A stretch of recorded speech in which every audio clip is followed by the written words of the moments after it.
ఒకప్పుడు జగన్నాథ ఆలయంలో తలజ్ మహాపాత్ర అనే భక్తుడు సేవ చేసేవాడు.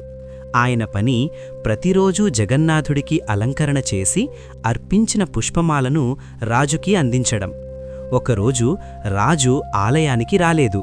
అందుకే ఆ పూజారి ఆ పుష్పమాలను తన మెడలో వేసుకున్నాడు. కాని కొద్దిసేపటికే రాజు అకస్మాత్తుగా ఆలయానికి వచ్చాడు. అది చూసి భయపడిన పూజారి వెంటనే మాలను తీసేసి మళ్లీ జగన్నాథుడికి అర్పించి రాజుకి ఇవ్వడానికి వెళ్ళాడు. కాని మాలలో ఒక వెంట్రుక కనిపించింది. రాజు కోపంతో ఇది ఎలా వచ్చింది అని అడిగాడు.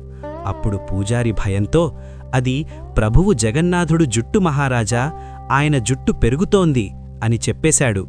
రాజు కోపంతో రేపు ఉదయం నిజంగా జుట్టు కనిపించకపోతే నిన్ను రాజ్యం నుంచి వెలివేస్తాను అని హెచ్చరించాడు.